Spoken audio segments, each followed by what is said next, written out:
All right, good evening, everyone. Miigwech for coming out tonight. I know we have a lot of people online, or they're going to be online.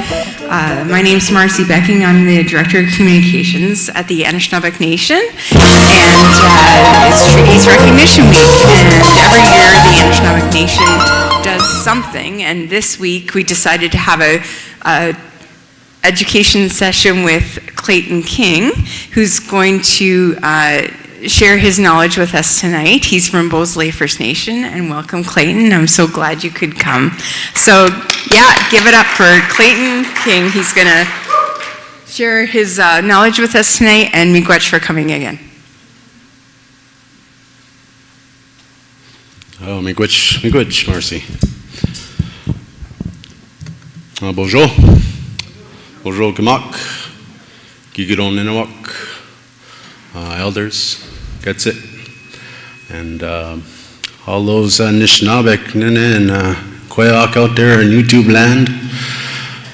I just want to say bonjour. Watch Gimakons Indigenous cause Megazedodem Name Menisin Donjaba Ogmo Ashkishan cause on Mishomis Minwa Shipsukwe Gishan cause on Okmis. Thank you very much for coming and participating online tonight. We've got a long evening. Hopefully it'll be quicker than usual. I like to talk a lot, so a lot to talk about. The title of my talk tonight is Anishinaabe Battles and Other Stories from the Beaver War. I know within the advertisement a lot was kind of pushed on the Great Peace of Montreal. I'll end up talking about that at the end, but really I'm going to share a little bit about Anishinaabe stories and other histories that involved the 17th century and what the Beaver War was about. And for those, hopefully everybody kind of has an idea what the Beaver Wars were. If not, hopefully you learned something tonight. And if you did learn something, please let me know afterwards.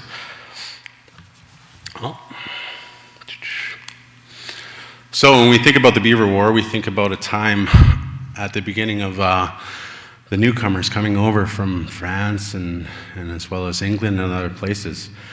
It's not really known when the Beaver Wars actually started. Some say that it started early in the 17th century. Some say it started after the exit of the Huronia by the Nodawek. Others say it started in between that time, even when it ended. But we do know is that we've seen a large cast of battles that happened during that time period. And what was the main driver of that, you might ask? I'd have to say it was the extraction of our resources, like it always has been. With the French themselves and British or English, they came over as colonizers. They came over wanting to seek land. They came over to make friendships. They came over to divide, so going back as far as Champlain. Within this time period, even at the beginning and going all the way to 1701 and even past 1701, we've seen a dispersal of our people from traditional homelands. We've seen them be adopted into other nations. We see them adopted into other territories. We see them still integrating, marrying in with other territories, and we see them coming back as well to their territories. And then we see kind of a revolution of sorts, when some of those people who were drawn into war, we just had enough. Here I am clicking on my computer like I'm touched. I forgot I have this thing here. I used to have my computer plugged in. But yeah, so some of those nations that were in the so-called Beaver Wars, there's been many names over the years. Some call it the Beaver Wars, some call it the Morning Wars. Some, if you're lived on the other side of the border in Quebec, some of those folks over there would call it the war with the English. Even the English would have different, at that time period, would have different names in terms of their participation in it. But, some of the nations that did participate off and on throughout this time period were, the Ojibwe, the Dawa, Potawatomi, Nibising, Mi'kmaq, Mississauga or Mississauga. This one was a little one because when you look in the records, you see different names for the Algonquin people, and I put Gitche Zibi Ninawak. I thought was pretty neat to see, but there was other portions of the French River and in Quebec that the French had titled them in Francois. Some were called the Petite Nation, some that lived at Amulet Island, those Amulet people. And some more too as well. And then we have the Abenaki and the Illinois Confederacy, Fox and Miami and Muscooten, Shawnee, Lenape, Wendat, Tiantanati, or the neutral people, the Petun, as well as other neutrals that were south around London and southern Ontario, the Montagnais, the Innu, also known as the mountain people, Timik, the Erie, the Wenro, Mohican, Susquehannock, as well as Mi'kmaq, Passamaquoddy, Pequot, Wampanoag, French, Onondaga, Mohawk, Seneca, Oneida, Cayuga, Dutch, and English. There was a lot of people involved. It wasn't just, the French and English and the Six Nations and the Huron and Ojibwe. There was a lot of people that were involved through many different decades throughout the 17th century. And I'm pretty sure I'm missing some too from this list. And from the map that's on there, that's just some of the battles that I've been able to track from our side. There's still a lot more within the Six Nations side too as well. Clayton, that previous slide, can you explain what the red and the green meant? The previous slide for that one? Oh, yeah. So you see the green is the dispersal, kind of those ones that left their territory and went somewhere else for a short little bit.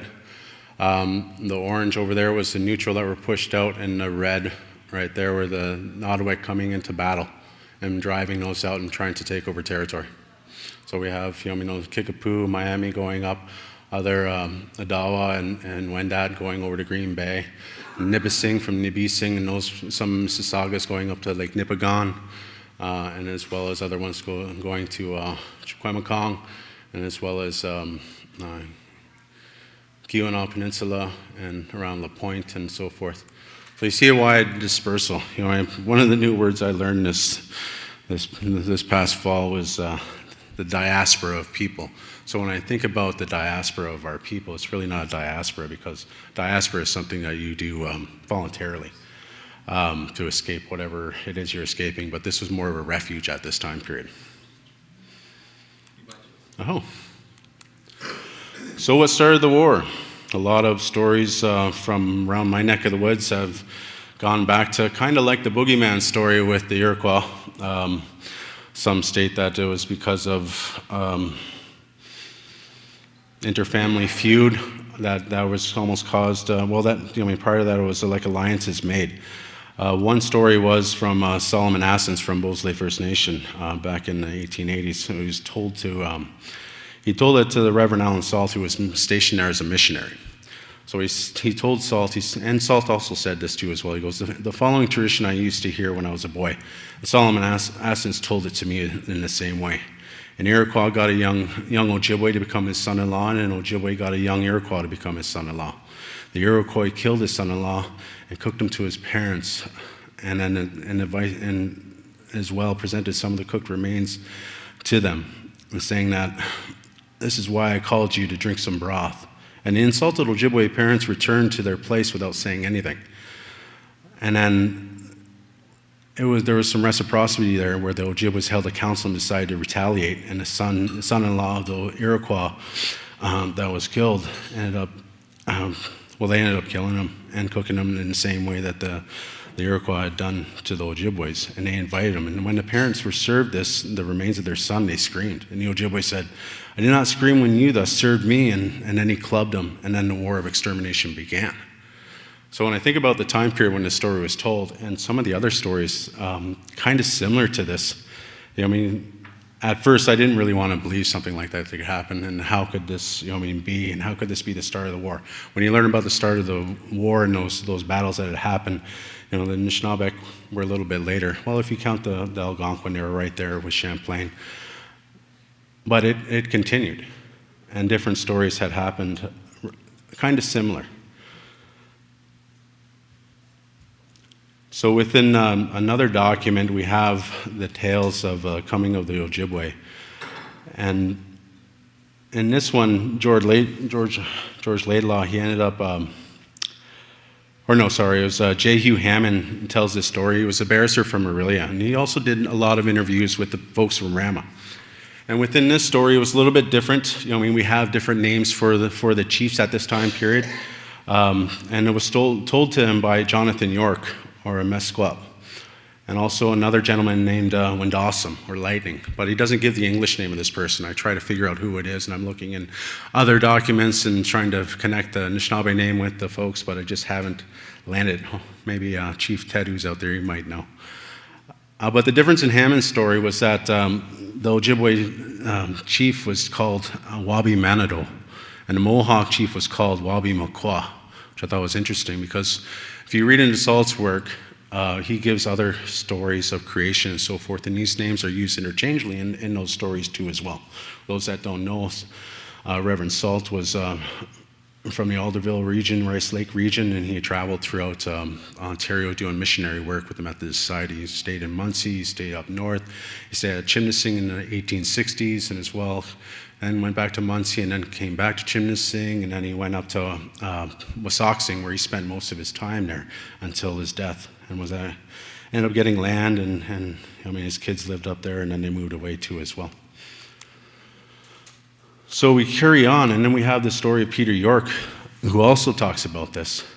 And this story is a little bit more, put more in detail, and it's a little bit longer than the other ones. The other one's a little bit shorter, but still that idea of those ones killing each other and starting war with each other had happened, and killing their kids, their in-laws. But this one here was... It was a different tradition where the kids weren't married within York's story. The kids were actually kidnapped and found in a bush and then taken back to the village and dismembered.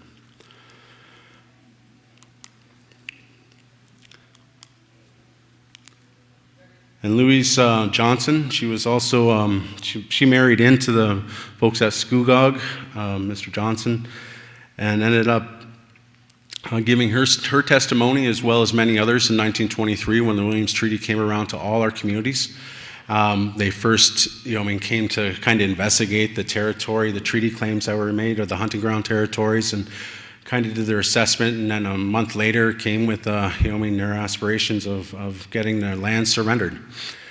But prior to that treaty being made, they did an extensive documentation and interviewing of all the people in terms of how that land was acquired. And so Miss Louise Johnson again was asked, how did the fight with the Mohawks happen? And she said when she was asked when the fight would happen, she stated, "Oh, it was a long time ago. The reason that they had the fights is that the chief of the Mohawk Nation killed his son-in-law because he was a Chippewa, and then the father of that son had come and killed him too as well, and then the war started, and that was many years ago." So time is differently within, at this, 100 years ago, even prior to that, people would think not as accurately as today. Some of these stories, they would say, oh, it was about 600 years ago, 500 years ago. Regardless, it still was set. So, moving on, like I said earlier, when did the Beaver War start? Some might say it, also when did it stop too as well. Some say it stopped at the Great Peace of Montreal. Another argument is it stopped, during the Battle of the Plains of Abraham in 1759 when the English beat the French. Or it stopped during the Treaty of Paris in 1763. Even though there was a peace made in 1701, didn't mean that the battles had stopped. There was still fighting between nations going through. Oh. So could the war have started in 1603 when Champlain first arrived and he grabbed those neutral, or the Algonquin and Passamaquoddy and Montagna or Innu people? It's hard to say. The French records are, when they discuss our people, they only state, like those broad terms. And in some parts, it's even terms that you can't even really understand. You got to go to Google Translate and to see, okay, which nation are they talking about? Especially within the 5 nations at that time period. So you get to kind of learn new French, I guess you'd say. I always wanted to. I didn't really like it when I was younger, but then again, it's kind of interesting when you have Google Translate. Even that's right. I don't even have a French dictionary, so maybe I should try a double source too as well. But Samuel Champlain was, right there trying to pit our people against each other, right? Why? Once again, for resource extraction, for land. trying to do what he could do in terms of kind of not only controlling, but making sure that he could navigate the St. Lawrence Seaway into the Great Lakes and control trade too as well, I guess. Some say the war could have started in 1609 as well, when Champlain and the French and the Wendat and Algonquin nations fought the Nottawick at Lake Champlain. Battles like this would continue in 1610 and 1615 as well.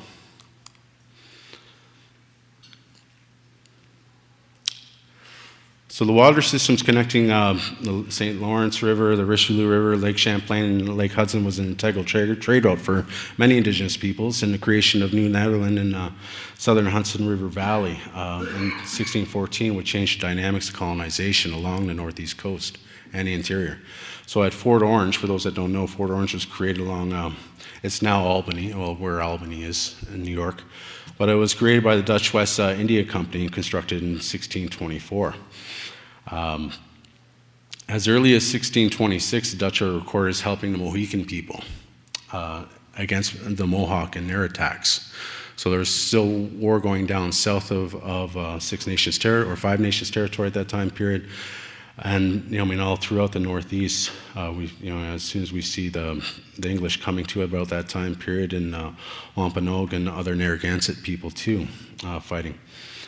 So although it was Dutch policy not to sell guns to Native people at that time, the Five Nations were able to obtain firearms during the 1630s and changed the face of the continent and their warring. What made if you go back, Mm-hmm.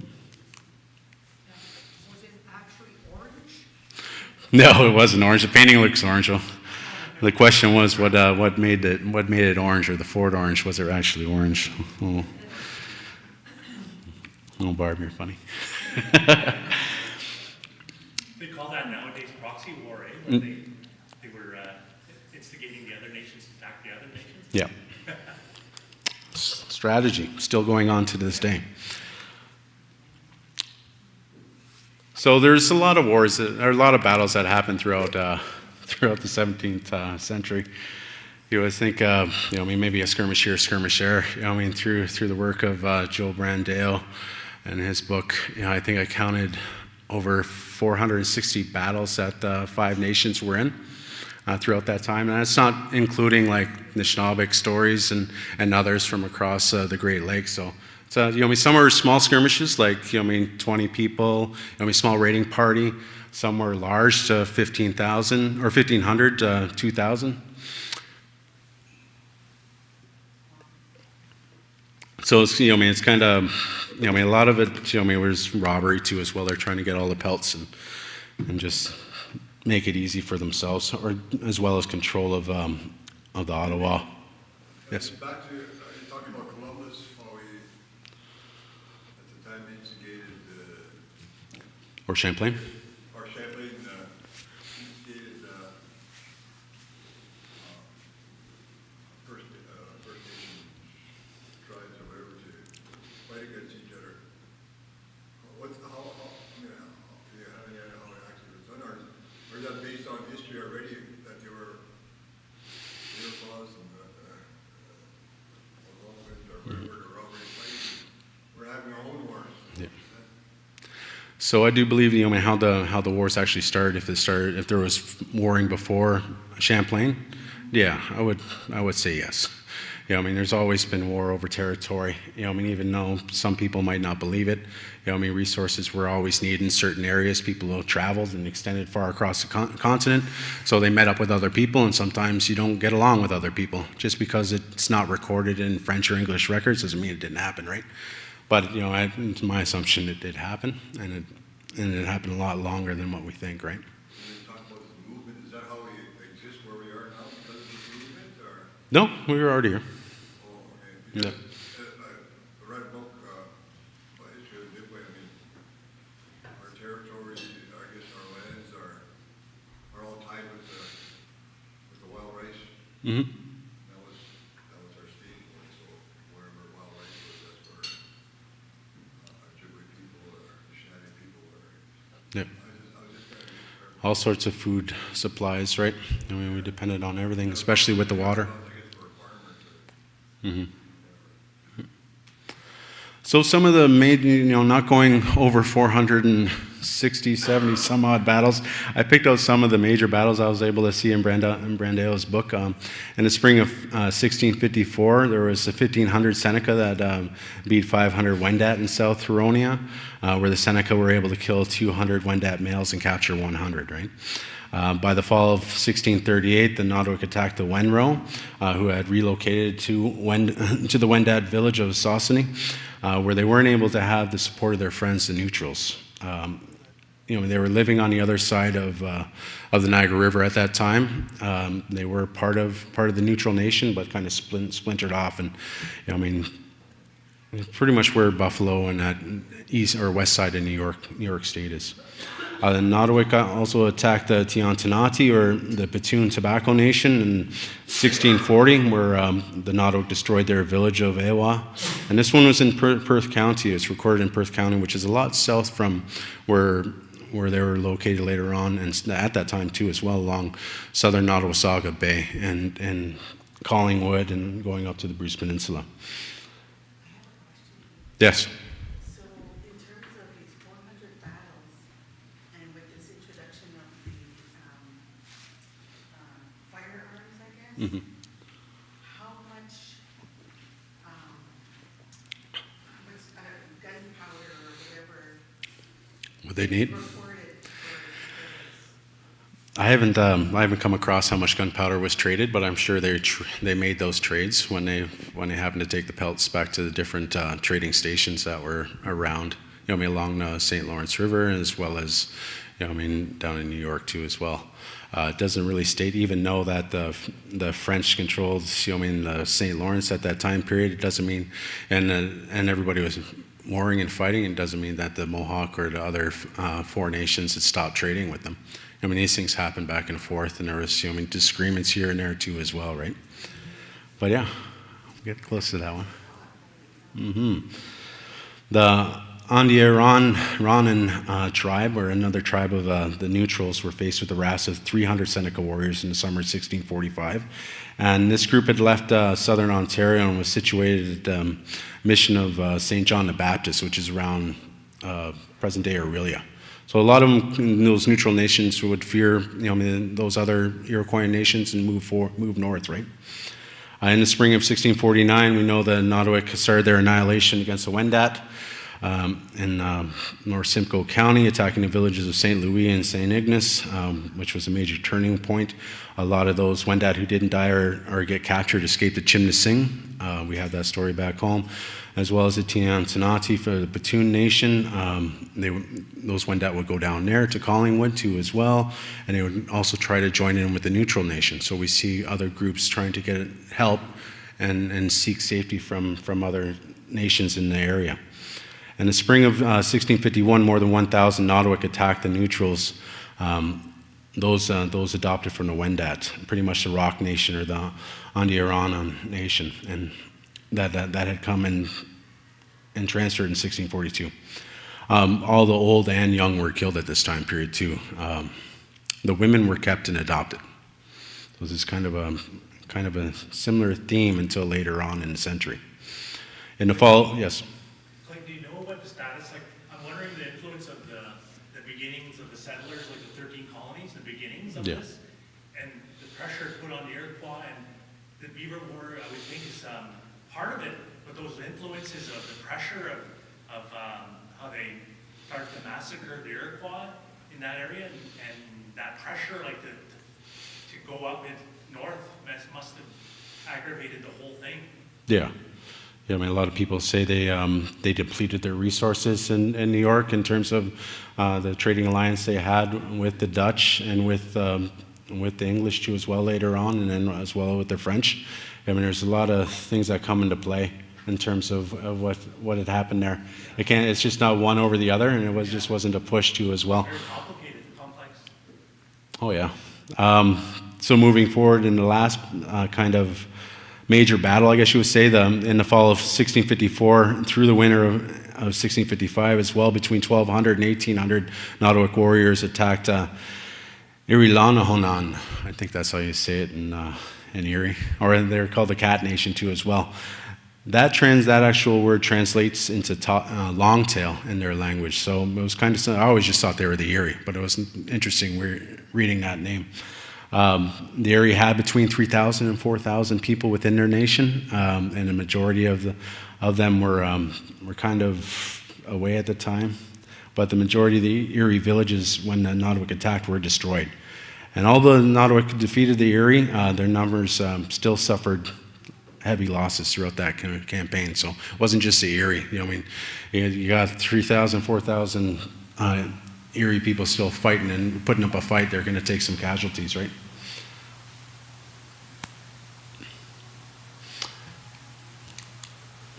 Better get rolling here. Got lots to talk about. Save your questions till the end. So some trading places and river routes. We see the kind of the interior of the route from Georgian Bay and Manitoulin Island. Connecting the Great Lakes to the north along the French River and Lake Nipissing and Mattawa and Ottawa rivers, connecting right out to the Seaway, going to the places at Montreal and the head of the Richelieu River, or where Sorel is now, Trois-Rivières, and also Tadoussac, I think I'm pronouncing that right, which is right at the top of the St. Lawrence Seaway. So they kind of controlled only those boats that came into the territory and who they were able to deal with and ward off to as well. So the English weren't daring to come in. I did read a story where another Dutch ship came in and kind of moored at Tadoussac, and they didn't know who they were at first, but then they found out that they were Dutch pirates. So then they had a little battle there too as well. Although this was a major river route, many other river systems were used within the interior to evade the attacks from the Nottoway too as well. So, like we know, right in the interior of the Kawarthas and Algonquin, even in Quebec, we have river systems that join many different lakes, many different traverses. So, all this going on throughout the first half of the 16th century, what are the Nottawick to do now? Keep on attacking? Or what are the Anishinaabeg to do?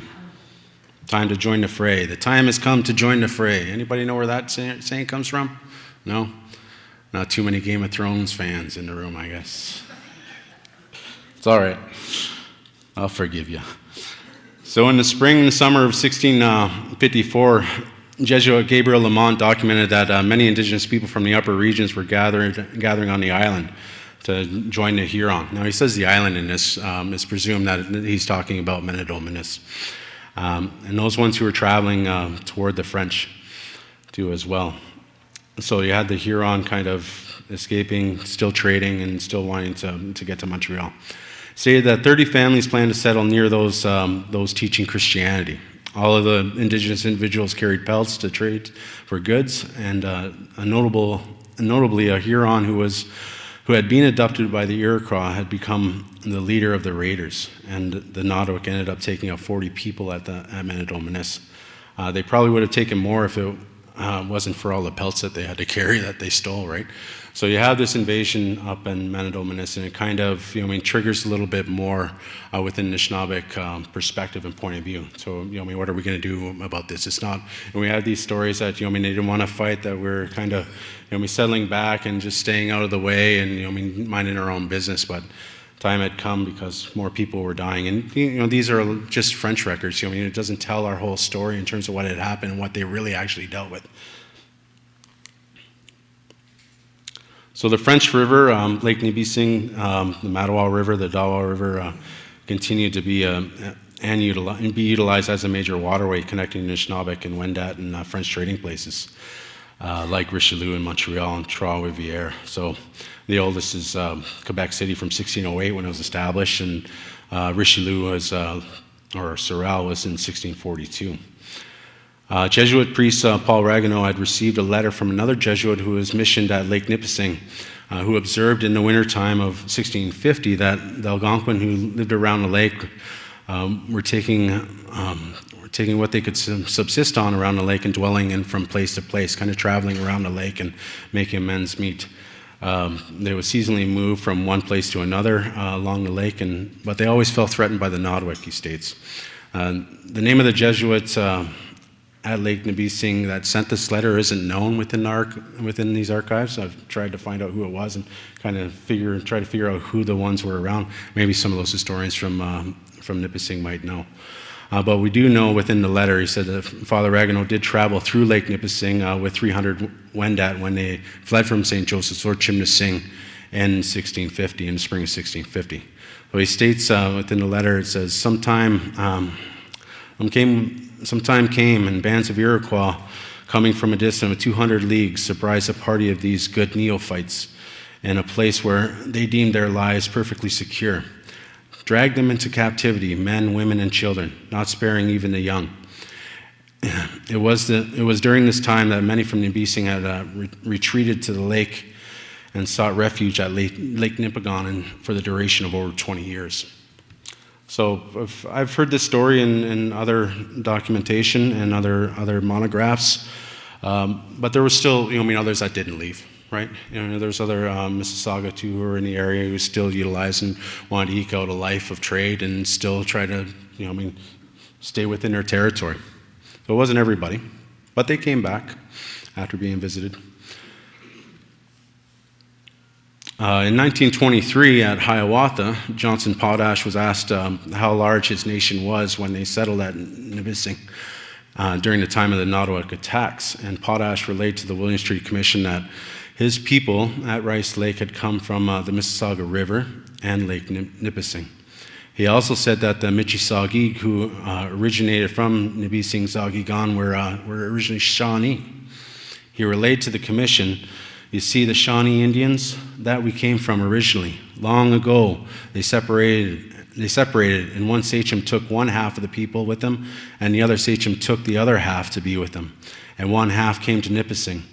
When this diaspora happened of the Shawnee, when this diaspora happened with the Shawnee, no one really knows. It's the only story I've ever heard of this, of those folks up in Nipissing being part Shawnee. Maybe he was just saying that because of, 100 years after the War of 1812 and Tecumseh being in fame. It's not really known at this time, but I thought it was a different part of our story that needed to be shared, that I had read in these interviews from the Williams Treaty. You would think the language would be similar, right? It's still kind of the same stock, a little older stock, right? But perhaps the members of these two communities have, like I said, oral stories that might be able to share further within this kind of unknown history. I share that with you. So one of the major battles that kind of moved everything forward was the Iroquois Point Battle of 1662. I have to get a good swig for this one because there's lots of stories to tell. Claude Charles Leroy Bacdevel de la Pontière had recorded that the Saltiers, or Boating Nishnabek, were redoubtable to their enemies. They were the first to defeat the Iroquois, who to the number of 100 warriors came to take possession of one of their villages. Hearing of the enemy's march, 50 Saltier men went to meet them, and under the cover of a dense fog entirely defeated them. Although their young men gave way in the battle, and only 30 men remained. And they had only arms, and they didn't have any firearms, but only arrows and tomahawks, while the Iroquois relied much on firearms at that time. So this man, Bacquevel, I guess you would say, Charles Claude, he was a comptroller and a scribe for the French later on in the 17th century. So a lot of the stories that he writes is kind of secondhand too, as well, from what had happened in the decades prior. So it's, at that time, four decades later, he's still hearing these stories and writing about it, which would eventually be published in, I think, 1732, somewhere around there.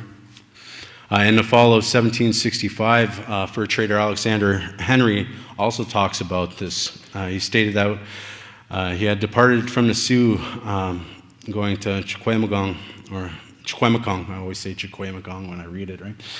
Chequamegon, and which he called his winter hunting ground. So that's where he went to go trap. Well, on his way, he had reached a point on Lake Superior, and the Anishinaabeg called it the grave of the Iroquois, where the Anishinaabeg defeated the Nodawak. After seeing their kin being tortured and humiliated, the Anishinaabe stated to Henry that they crossed the channel at daybreak and were able to catch the Nodawak off guard as they were sleeping from the excess indulgence. The Anishinaabe had only one casualty. An elderly woman had stabbed him with an awl. So I remember hearing another story where they were checking in the little quarters they had. They didn't have any longhouse at that time period. And there was a woman sewing, and she ended up getting them during the battle. And that was the only casualty that the Anishinaabe had. Some of the old men of Henry's crew also remembered that place and seen the bones on the ground too as well, right? So this is a common story throughout all of the Great Lakes, or those early travelers, those fur traders, and those seeking to name new places. I mean, there's many stories of seeing mounds, seeing bones, and seeing and hearing those stories from local inhabitants. So another story comes from the pictographs at Carp River, Nababe and Zeebe. And this was documented in Henry Rowe Schoolcraft's 6-volume study back in the 1850s. So he states,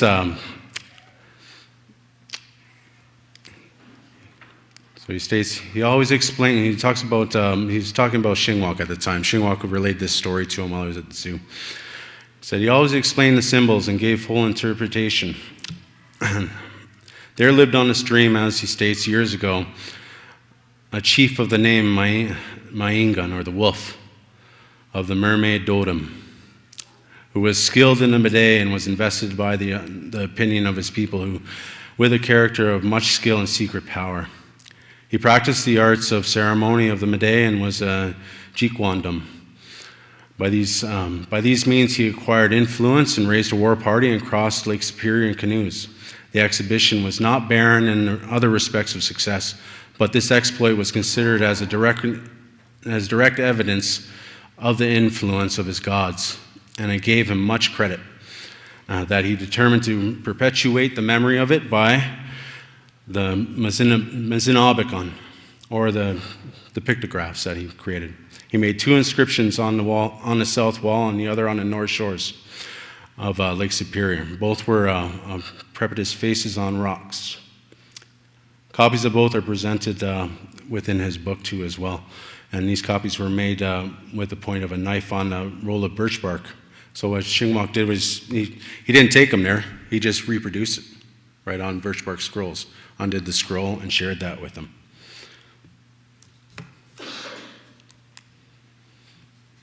So within that, I forget the name of the artist who did this one. An old Gaba Bamba Toad will be laughing at me on this one. It's escaping me now.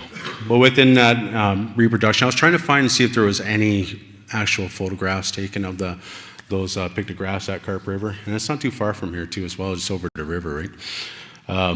But we have a copy that Schoolcraft had reproduced within his 6-volume work. And it does, represent what he was talking about. He talks about having that first, that number 1 there, of his family holding up a lodge with that Name B'nai in there, or not Name B'nai, Name Nabe right in there. So that mermaid clan, so right in there. And it said the mermaid under the form of a lodge of his family's house. Number 4 represents himself, Maingan, or the wolf. The great water lynx is also shown, and it shows a symbol of power. And there's 2 of them there, one with cross hatches and one without. The one with cross hatches denotes the power that was given to him at night in stealth mode. And the other one was the power that he received too during the daytime. Number 7, 8, and 9, there are 3 images of a loon, black bear, and moose, whose power was evoked and relied upon in the battle by the Anishinaabe Gitchada. And the horned serpents on the bottom are symbolic of swiftness and power over life. when I read up on, the work I've done with clans, and I read this, I always thought that perhaps these were other Dodomuk that had joined Mayingun at this time period and were in those canoes and battling. It could be too. And when I first looked at it, I seen all these figures over top of those horned serpents too, and I kind of thought at first that they were describing the Nodwek, that they had toppled over the Nodwek and that they're over top of them too as well, right? So I'm sure a lot of y'all heard these stories up around here. I thought, seeing how we're in the Sioux, I would share a little bit of what I know here too as well, relay that during the special event. Ogawa Rock, or Mayingun's panel, was told by Fred Pine. It was documented through an interview with Thor and Julie Conway. For those that don't know, Thor Conway, he's always online sharing stories of our people, let alone the Pines and all the interviews that he's done in the past, right? Always says he's going to produce a book. He's produced books in the past on rock art and stuff like that, but within the stories of Fred Pine, it'd be nice to see what else was interviewed and what else that he can share with our people. But he states Shingwak made some of these paintings at Ogawa. This is what Fred Pine said. And the thing about the title is it was like two Shingwaks. This was in the book, right? So when he's saying Shingwak, I do believe what he was meaning at the time period was Mayingun, Chief Mayingun. Shingwak made some of the paintings at Ogawa. What Shingwak was scared of was that the Iroquois were coming up to Ojibwe country on Lake Superior. The Iroquois did not have the furs that we have here, you see. We have the best climate in Canada and Ontario for good furs. There is too much salt water to make perfect fur in Quebec. It's surrounded by salt water where the Iroquois came from. They didn't have the country for the fur animals.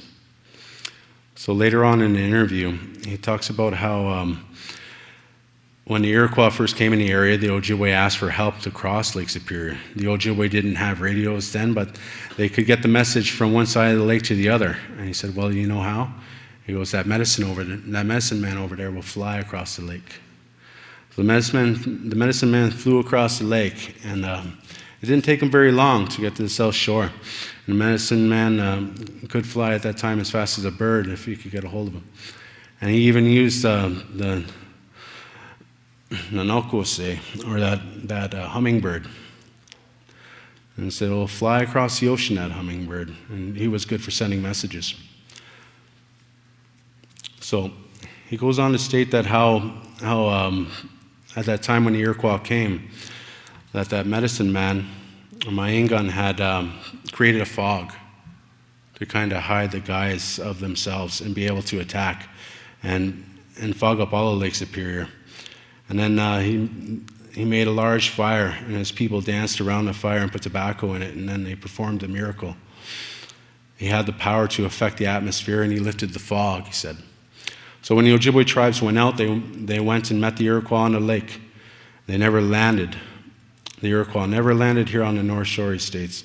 Shingwak told the warriors to watch for the Iroquois, and he placed his men on top of cliffs of the lake and to watch over them.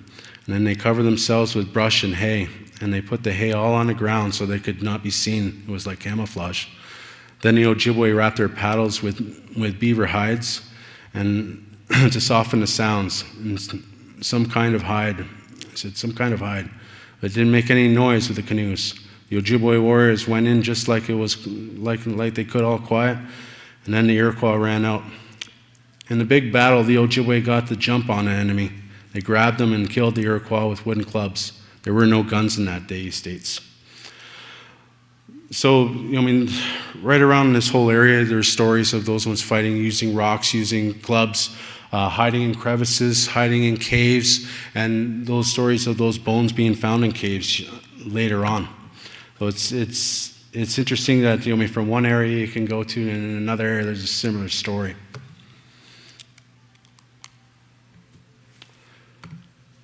So, I don't know anybody here been to Point Iroquois? Ever been over there, ever traveled through, ever stopped by? All the pictures I've found, there's a wonderful lighthouse there. I was like, holy.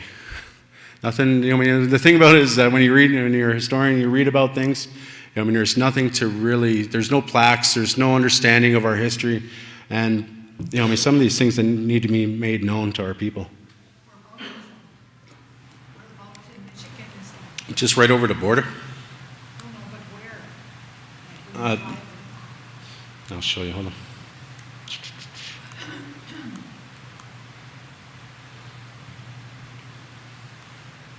Right here. So Sault Ste. Marie is right here. Yeah. And so there's a little point right there. See? How far down the highway or? So here's Sault Ste. Marie right up here, I would say. Yeah. What about maybe an hour and a half, hour? Is it on the way to Marquette? Yeah. That way? Well, Marquette's a A little further? little lower and over, yeah. About halfway. Marquette's right around here, I do believe, right? But yeah. Okay. So we have lots of stories on. Another one was done by William Warren, and as well as Chief Buffalo. But one of the favorite ones was from Chief Caldwell. He, I'll just do a little excerpt from his, so we can carry on. One of the interesting things about some of these stories, when I'm talking about the French side and I'm talking about the interpretation from the French or later on in English, and then we have some of the Anishinaabe stories. The Anishinaabe ones kind of get a little bit more into the ceremonial aspect and the understanding within the spirit, which is always great to hear.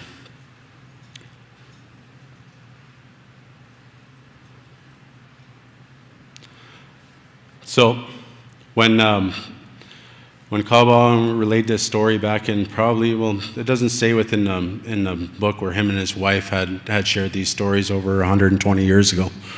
But it was in between that time period of 93 and 95, 1893 and 95.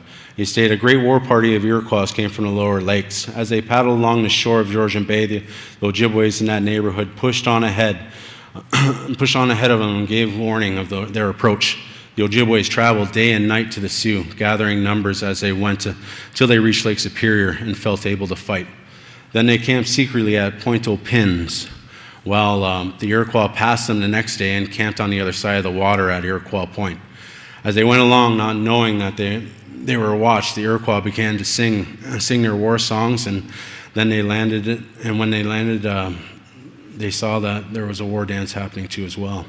The Ojibwe chief called on for 2 strong medicine men to go scouting. The scouts were unarmed, and they were to go in spirit form. Presently, the Ojibways waiting on the beach heard a beaver in the water, which is now on the Canadian side, and heard the whistle of an otter. These were the 2 medicine men. They swam across the bay, going ashore between Whiskey Bay and Iroquois Point, and resumed their forms. They went through the woods towards the point, and as soon as it was dark, crept up and counted the Iroquois. When they went back to their landing place, recrossed the bay in animal form and returned to their camp, arriving at dawn.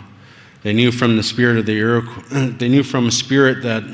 the Iroquois would continue to dance all night and all day as well for 4 days. And the Ojibwe chief understood that by that time they would be tired out. So what they did, this is similar with a lot of stories, is that they would notice the Iroquois frolicking, having a good time, having ceremony, staying up late. Perhaps they had barrels of whiskey too they were drinking, and the Anishinaabe would at times catch them off guard. Get them while they were sleeping, get them in the morning time, through the night. All sorts of different types of warfare. If you think about different armies across the world, this is how they do it. They don't fight you in the middle of the day sometimes. They'll wait for you to go to sleep. They'll wait for you to capture you off guard, like how they got Osama bin Laden too as well. They did that right in the midst of the night, and other places too over the years. This is well documented. So it wasn't something, perhaps they got it from us, who knows? Because at that time they're all standing in line, waiting to get shot.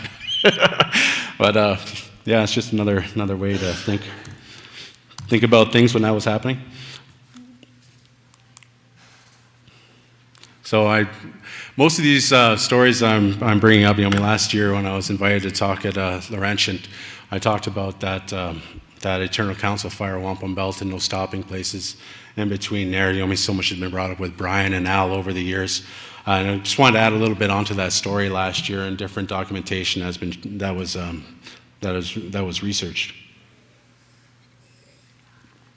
But there was a gentleman there. He said, "Oh, we have stories up north too." And then he started talking to me about Alligator Rock and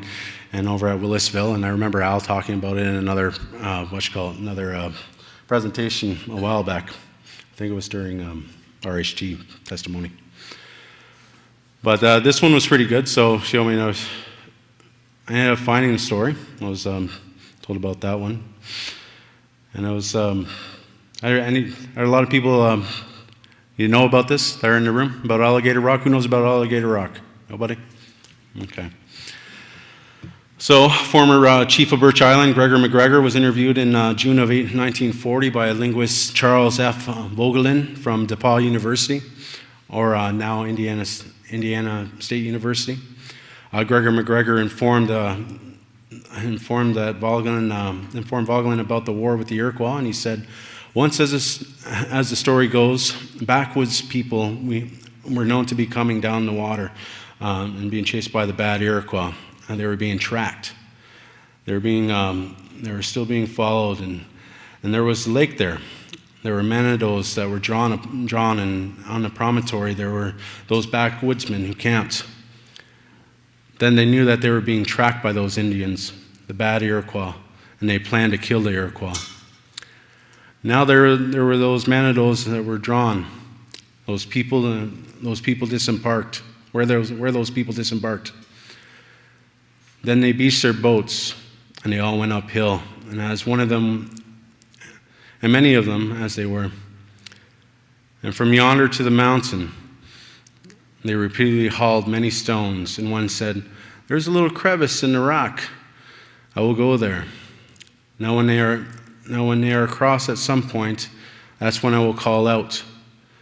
Then when they are close by on the side, you fellows will throw those stones on their boats. And now as for me, I'll go walking about where they are, where there will be a little rock ledge, so that all those people, so that's what the people did. They hauled very many stones over to the mountaintop. And when those Iroquois sailed in sight, the person went there where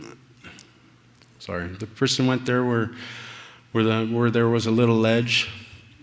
And when you see by those Iroquois, then they came close by there where that person was. And when they were there close by the side, that one called out. And it was just like rain and snow driven in the wind. So those stones went driven by force.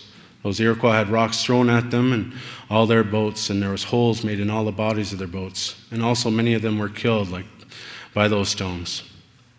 And almost all were killed.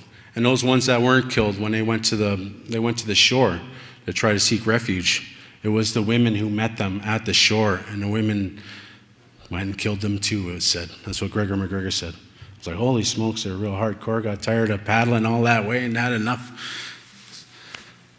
So we have these stories. I haven't, drove by Willisville a bunch of times. I'm sure people know where that site is, but I haven't climbed a mountain yet. Another story that was told was around 1884 when Peshagob, the son of Potawatomi Chief Ogamowajuan and Quashmagokwe, stated to the resident missionary residing at Perry Island, or Wissahickon, that there was a battle on the water in canoes where the Ojibwe and Iroquois met on the lake, east end of Manitoulin. In this battle, the Ojibwe surrounded their enemies and drove them against the high rocky shore, where there is a sort of cave, and here they destroyed them all, and their bones are still seen in the cave. So this is my chance to make a plug. This is one of my, not my direct ancestor, but cousin ancestor, I guess you would say. His brother was my direct ancestor, one of the sons of Okamawatch. And while doing some research in the archives last month, I came across another document in an old diary from Duncan Fraser MacDonald, going back to 1906, where it states old Peshagob visited him, and Peshagob informed him that he had lost everything in a house fire and was looking for help. And MacDonald wrote that Peshagob was 90 years old at the time. So there's always been a lot of wonder within families, right? When you can track your ancestry, a lot of our people have, so many brothers and sisters, and they didn't keep count of when they were born. There wasn't like there was birth certificates given out in 1813 or 1816. So, I get these ones that say, "Oh, my ancestor was the oldest," and I'm a hereditary chief, or I hold the medal and I'm a hereditary chief, and you have all these things happening, right? So I've noticed this over the years, and I've fallen victim to it when I was younger too as well. But this one kind of sets it straight in terms of who the oldest was, oldest child from Ogumwatch and Kwajimagokwe. And so it also states in a diary that old David King, or Peshagob, Potawatomi, non-treaty Indian, his father fought with the great Tecumseh at the Battle of the Thames. He was the firstborn after his father's return. So we always had those oral stories. A lot of our families do. They fought in the War of 1812, or they fought with Pontiac, or what have you. Going back, we hold the medals. Sometimes you can't find writing. Not saying that the writing is going to make it even work better or submit your claim, but it was nice to see this, because we had within our family we had always said that those stories came down where they were at Mackinac too as well, and they fought. And when you look at Mackinac, there's no record of any Potawatomi people fighting at Mackinac. So it's like, well, did he really fight there too as well? Well, he was from the west end of Lake Michigan, so he could have been there. But within this one too, we always knew that he fought at the Thames, he fought with Tecumseh. But something for those King family members watching tonight, which I thought was pretty cool and thought I'd share. One thing is I always pronounce it Peshagob. It's been written. Our names have been written many different ways over the centuries, I guess you would say. I remember one person at Wasauksing said Bejagabe. It's Bejagabe, or their first male. And I didn't want to believe that, because no, my ancestor was the first male. But another relative from Chimnasing had said that to me too in the summertime. So it's like, oh, it might be. So this document kind of confirms it. So it's pretty neat on that end. Oh, Margaret, you're right if you're watching. Oh, Margaret King. So there was another battle. So some of these battles are undocumented, right? We don't know when they happened. They could have happened, closer to the 1690s. They could have happened in the 1640s. We just don't know. We just hold those stories that have been passed down. This is another one too at Gogama, just right kind of in the North Territory. Anybody been that far north hunting at the RSG, or across that's kind of like the north end? Well, here there was an old story told.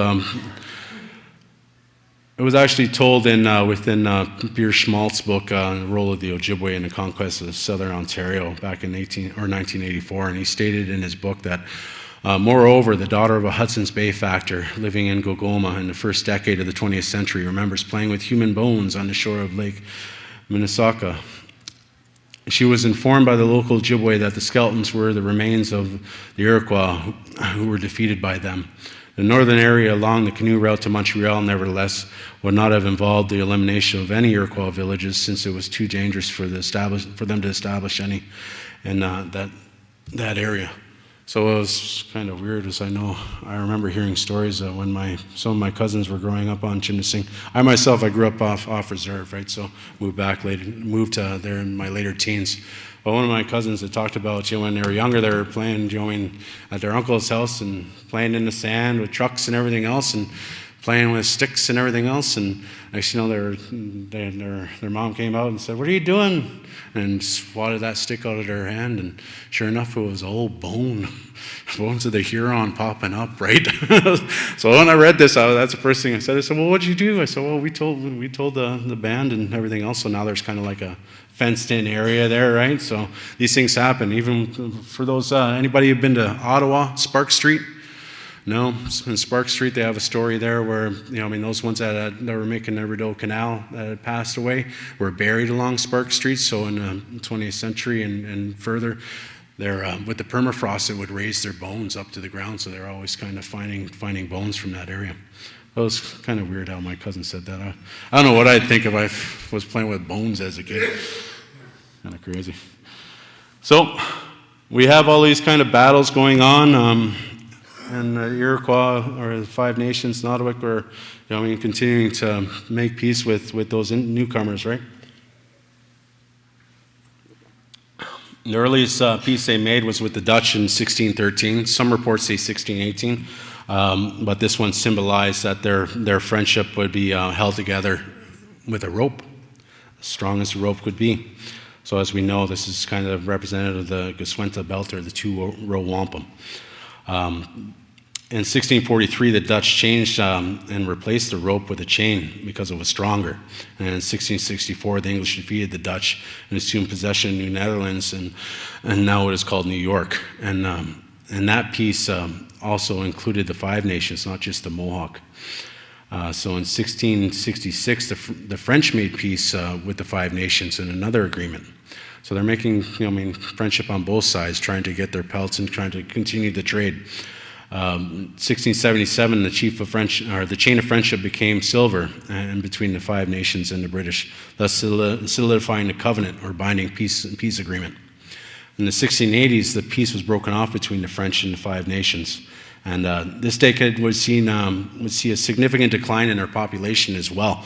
And coming into the 1680s, that interaction with the English, within the Dutch, within the French, within trade goods and everything else, that smallpox epidemic and many other diseases had come in, let alone warring with many different nations from north to south, east to west, that the Five Nations were doing. Their numbers had significantly dropped at that time period.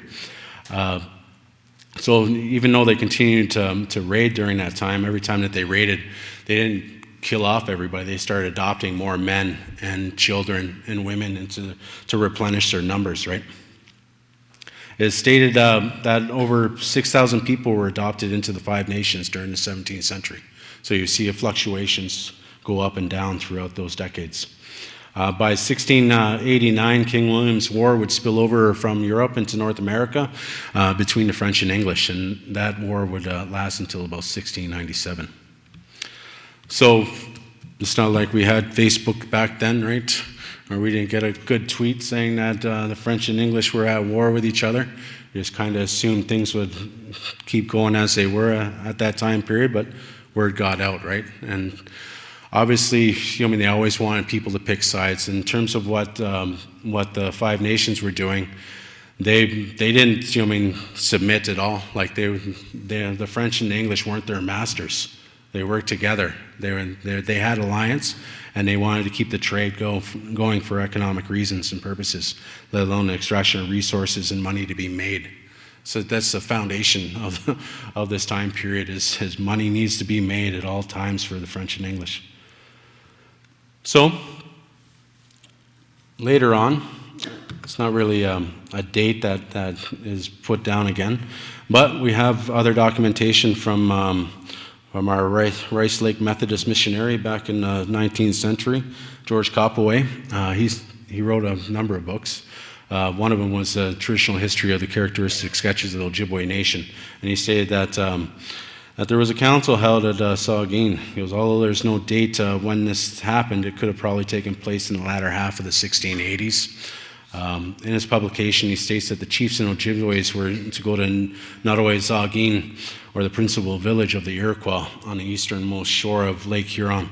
When I heard this, I always kind of go back to the area, even where Wasaga Beach is and Nottawasaga River is, and through research with old maps. So Nottawasaga River was always called Nottawa-Saugeen at that time period in the early 19th century. So at that time when I read this, I thought, maybe he's talking about over there by Collingwood. Perhaps they had a village over there. I remember another elder from my community said, no, they just called that because that's where they came out of. So they would utilize that 9-mile portage from Barrie to get to Nottawasaga up through around Springwater Park in that area, and then carry on to the river to get out to Georgian Bay. He said when they arrived during an Iroquois scalp dance, and that it was over the scalps of the people of their own nation that they were dancing to. For several days, they knew not whether they would be massacred or allowed to return. They could get no satisfaction, they said. The sages of the Iroquois, knowing, however, that upon their people felt, their people felt aggrieved over the feelings of the Ojibwe, so they wisely concluded that, and reflected seriously upon the importance of pressing peace with the powerful nation of the Ojibwe. And it was reciprocal, too, at that time period. The Ojibwe chief met in council with the Nottoway, and they demanded that the Nottoway pay them back in as many furs as they took people. That was, right off the hop. You killed this many of our people, this is how many furs we want from you. So making those agreements and those early demands, in terms of trying to find some negotiated settlement. I know that's a term that's probably been used way too much over the last decade, but that's how it goes. The council agreed that they would also not infringe upon each other, and that they would play nice, so to speak. And as they left, they kind of, it's written, Copway writes that they kind of scrutinized each other over the way they looked, and then they shook hands and bid farewell. But this wasn't to last long. It only actually lasted about 3 years, Copway says in his document.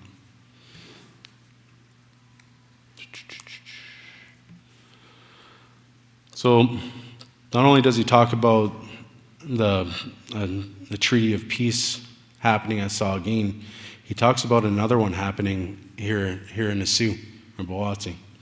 And when I read this, I was kind of confused at that, because it didn't make sense, because he states that it was a trade with the Huron. So he states the Hurons became so forgetful of their late wars that they even ventured to accompany the trading Indians, now called the Dawa, down to Montreal. And for 1 year in summer, they suffered no molestation. So when they're talking about having trade with the Wendat people here in Sault Ste. Marie, and I think, well, maybe Copway got it wrong. Maybe he's talking about, the Mohawk or the Seneca or the Onondaga or somebody else along that, or the Cayuga or Oneida. But perhaps he was talking about the Huron and those ones that were adopted in. Within the Rock people, for example, when they were conquered and they were adopted in, that was a pretty big portion of people that they had taken in. So you had these different sects within the Iroquois Confederacy that still operated under the Iroquois Confederacy, but other folks from the Wendat Nation knew who those ones were and still identified them as being Wendat or Huron at that time period.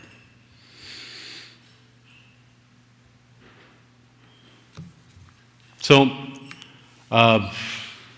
one good part about this rendition of Copway's at Sault Ste. Marie, besides the other one, this was an earlier publication too as well, and he talked about how they sat down, they did the proper protocols, they smoked a pipe, they had a sacred fire, they did their condolences too as well with each other, and they respected each other most and foremost.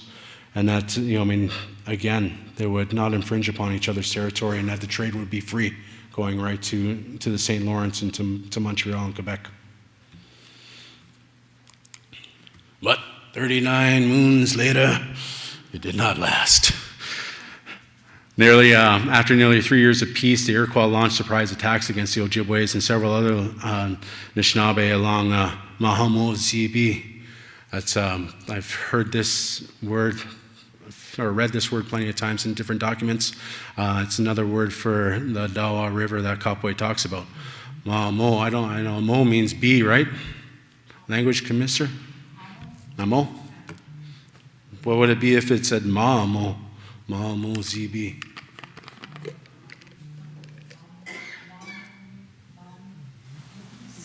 Mamoe Zibi? Maybe that's what it is, right? I didn't even think of that. Where's Jermaine? She's not here, right? Jermaine Elliott. Yeah, that's what it could be too as well, right? Because that's how it is with the Mattawa and the Dawa River, right? Along the French River. So he stated, news of these assaults reached Lake Superior region, but due to it being late in the fall season, Ojibwe postponed their response until spring.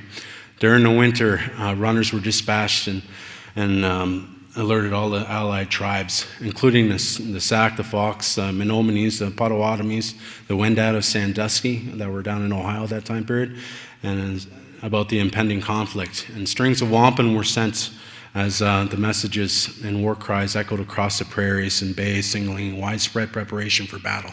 So now we have that interstellar communication of moccasin telegraph.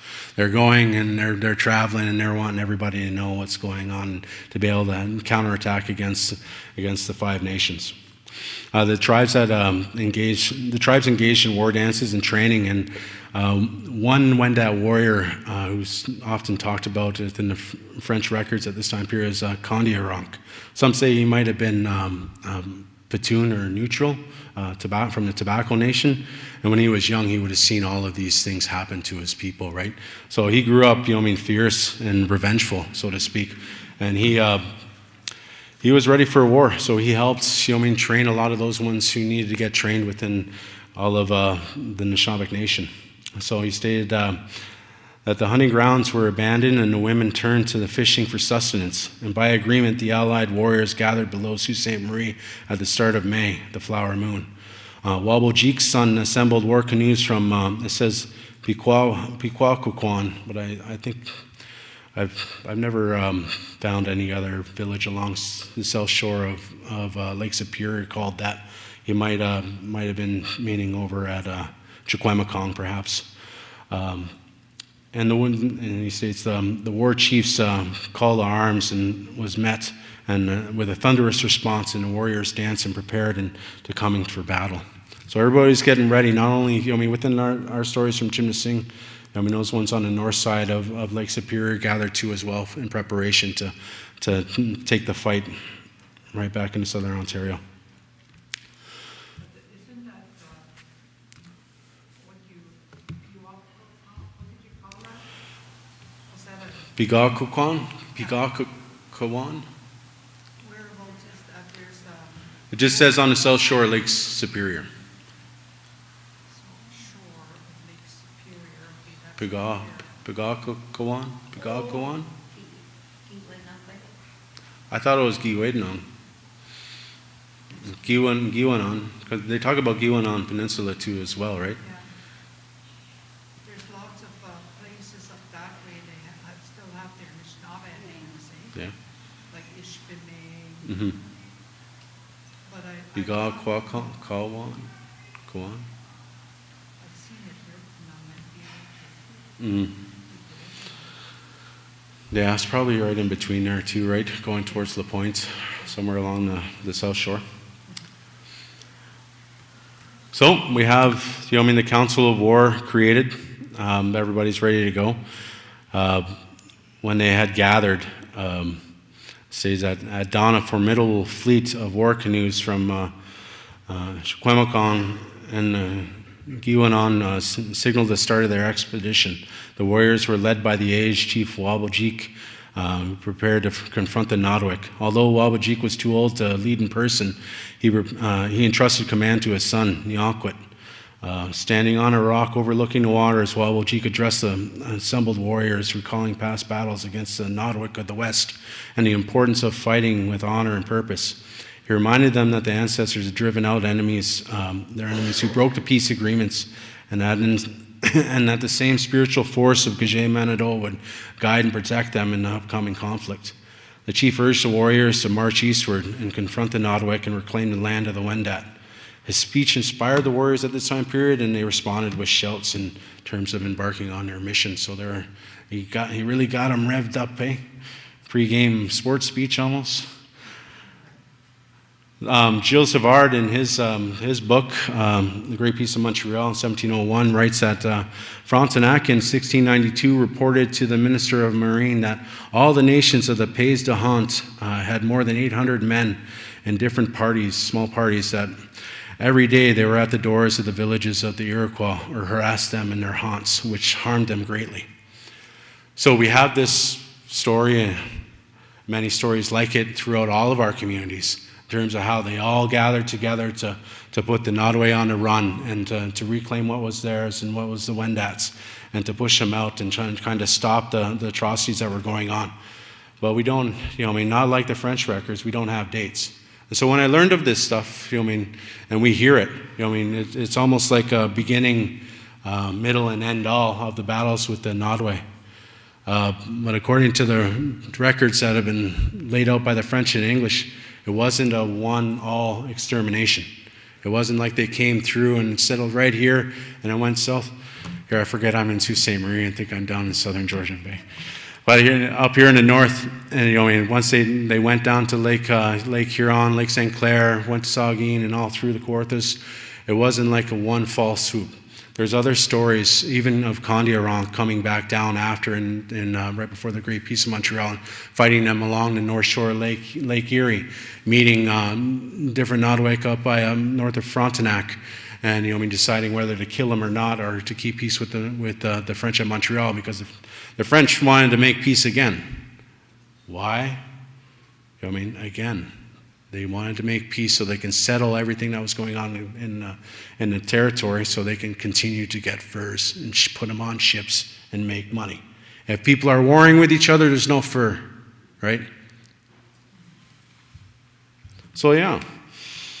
So those are some of the areas in terms of those ones on the South Shore coming right along, even from Green Bay, the Menominee, Sac, Fox, Potawatomi, and those other Odawas too as well. The Huron and Odawa factions, they travel all over during that time period, almost battling with the Lakota too as well.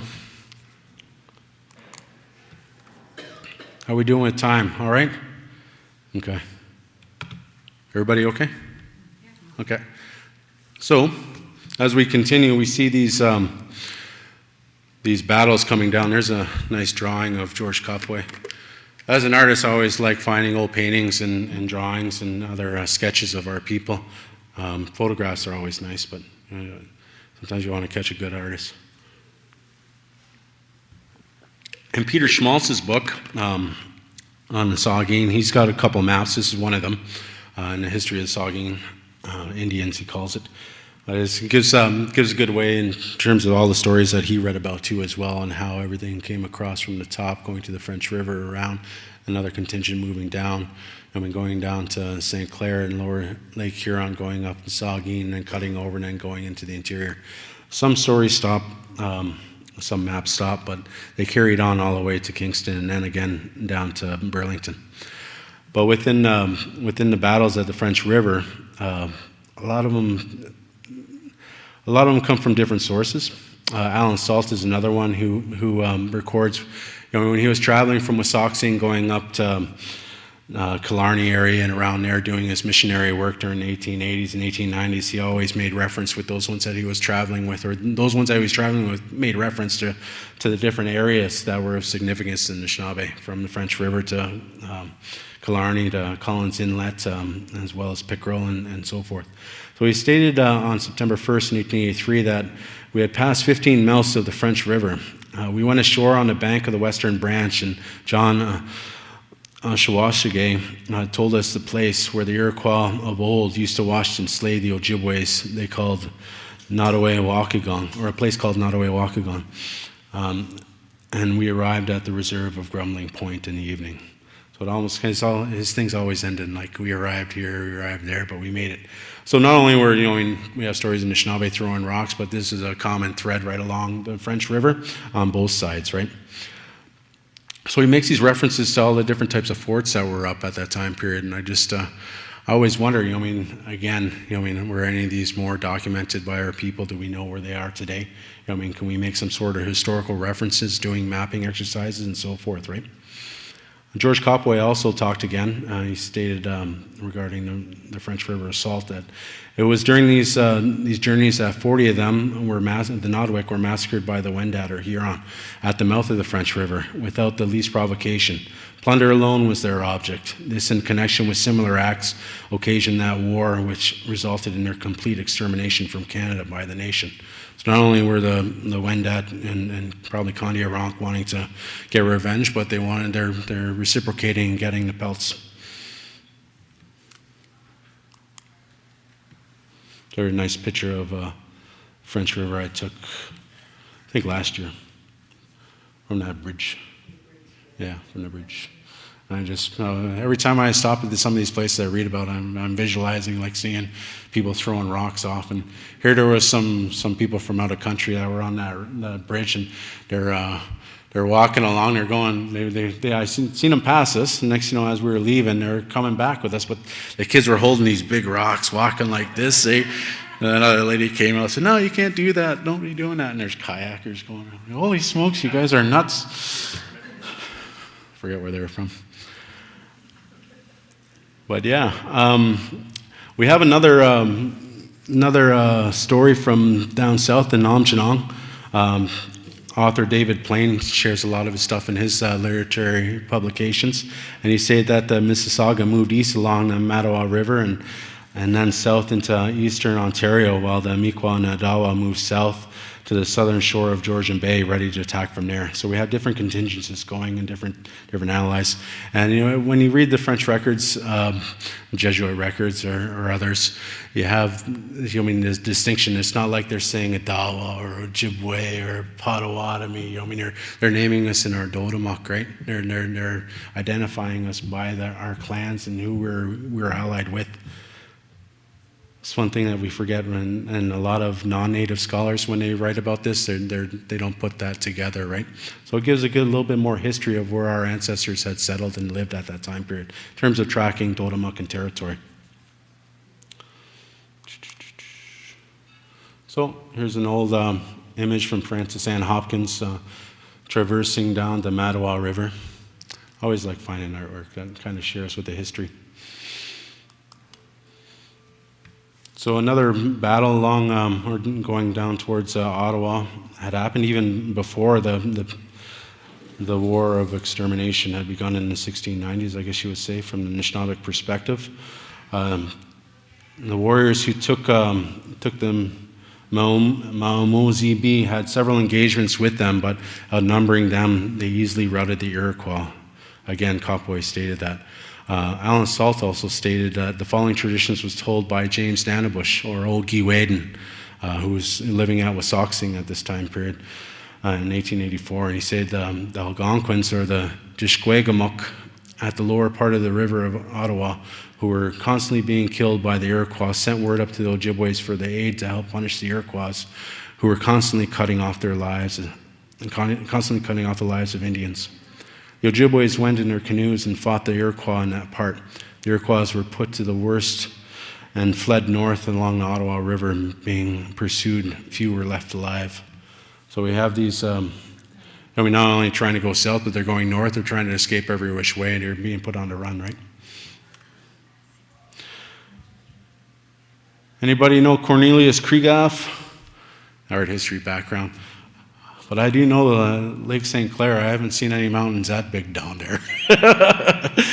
But Krieghoff, he did a lot of images back in the 19th century, around 1650s and 60s, of all sorts of upper, lower Canada. Romanticized versions, how it was going on at that time period. Leroy Eade, another author of the Ojibwe-Iroquois Wars, in his work, The War of the Five Nations Did Not Win, stated that some land battles in Ontario also gave a great deal of credit to the Huron Armed Forces. Those 40 years had nearly elapsed since the Hurons had been routed, but they had not forgotten the land of their birth, the places that were once so dear to them. The thought of regaining their former possessions inspired them with a courage that faced every danger. They fought like tigers, he said. So, again, we have this contingent down south. They met down into southern Lake Huron. Some are going up the peninsula, and some are going right down into the interior and southwestern Ontario. Port Huron was another one.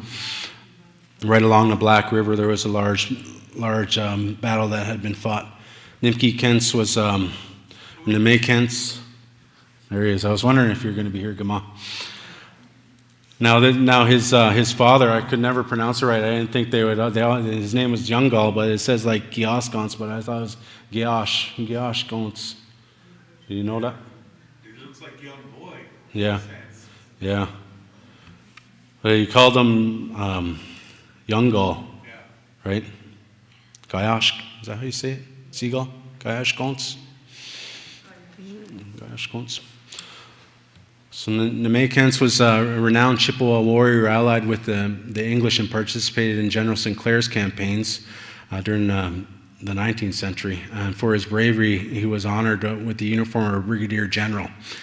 Even at 106, Nemekens proudly wore his English uniform to visit Judge Bunce He often recounted the exploits of his father, Gashgons, the principal chief of the Chippewas, who led his people from La Pointe to on Lake Superior to the Sioux and Mackinac regions.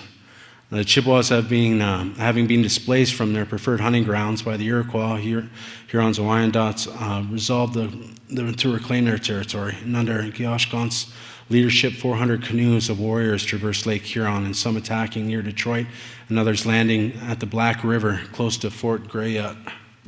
The Maycans, the young described, the canoes were so numerous that they stretched the length of the river. A fierce battle ensued at the Black River, resulting in the Chippewas driving out the Iroquois into Canada and the Wyandots across the river. The aftermath was marked by burial mounds filled with the remains of artifacts and fallen warriors, including a significant mound now beneath the U.S. Customs House. Gashgons settled near Fort Gratiot after the victory and died around 1800 at over 107 years old, and receiving an honored burial many attended. The Maycans lived several years after Judge Bunsen and the Honorable D.B. Harrington arrived, passing away at 106 and being buried in his English uniform alongside his father, with many gathered to honor him and his legacy. So that's pretty, we have these stories of those ones living longer than 50, 60 years, 70 years nowadays, let alone into 100 and teens too. But this one here, we have those ones coming from La Pointe as well as Wabojeek. What's nice when I do this research is to be able to list some of these old warriors. We have these stories that are on television all the time. Whether it's the Vikings and their sagas or the Romans and everything else, and we don't really see anything concentrated on our people and those warriors who fought in many different battles throughout the centuries. Besides, Tecumseh or Sitting Bull or more of those unknowns that the masses don't know about. So here's some of those battles on the north shore of Lake Superior when pushing them out. So we have, from Port Huron up around here, and then those ones travel all the way down past the Walpole, going to Stony Point and into along the Thames, Chatham, and some had even crossed over into the lake and carried on over to Long Point and kept on pushing them eastwards. I found another document, and this one came from the Simcoe papers, which was interesting. And he stated when in his travels, when he was traveling down to London area and down south and visiting different places, that while he was on canoe, he said, from Dalston's we went to the mouth of the Thames in canoes, and about 12 miles on we saw the remains of a considerable town, where it is reported that a desperate battle was fought between them and the Senecas, and that the latter were totally vanquished and abandoned their dominions to the conquerors. Certain it is that human bones are scattered in abundance in the vicinity of the ground, and the Indians have a variety of traditions relative to this transaction. Going along to the border of the St. Clair, we came to the north shore of the Detroit River. And I put that in because a lot of stories that I read about this battle was that it was 12 miles in. Like there's another one that says there was Seneca Town 12 miles in, so doing Google Maps is the one at Stony Point was an area where it was 12 miles away from the mouth, and there was another one closer to Chatham too as well. So both could be right. Isn't that where Tecumseh, is that where he died? Close to it, by Bucktown, right? Around there. Bucktown is not the same Bucktown as it was back then as it is today because they moved, right, across the river. So, yeah. So here we have the contingent going up, the other contingent going up towards the Saone and making its way into Georgian Bay. So we have this one going along the Ottawa River and down through the territory of Lake Erie, and then again going into Georgian Bay. So tiered attack. This Battle of Saugeen had been documented a few times. So one of the most notable ones was I was in art history class back in 2008, and I read on Paul Kane and his travels and how he stated, he came upon, these mounds with skulls sticking out and arms sticking out and so forth. So that kind of led me on to reading Schmaltz's work later on after that in the history of Saugeen. And, I mean, talking with others and even myself going into some of the references that Paul Kane does, it's not really accurate. There's a lot of discrepancies within his work when you go back into his references and saying, I mean, that's not what it said in the document. Why did he write that kind of thing, right? But at the mouth of Saugeen, again, I mean, we had, with the earlier peace agreement, there was a fort there. There was a village there of those Five Nations folks. Not saying which one. Probably, likely, mostly Seneca. I would imagine. I said, Copway also states that those who had gone to St. Clair had likewise a fierce battle at the mouth of the river called by the Algonquins of Saugeen, and afterwards being joined by the southern Hurons who overran the whole south of the peninsula. So from there, we have those other battles that happen from the interior around Wyerton and Teeswater and so forth, and going all the way around. So it's a lot. Looks like I'm getting a hook. No? Okay. I'll zip on through because there's still a lot more. I like this stuff. It's always good to settle.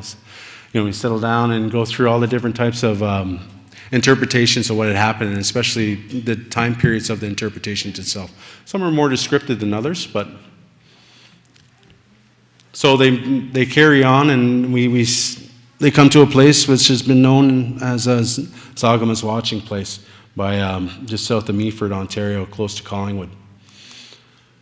So they're waiting. They're waiting for they got the Nottawick on the run, and what's been said is the Nottawick had also carried on to the Kawarthas to get more troops to come back.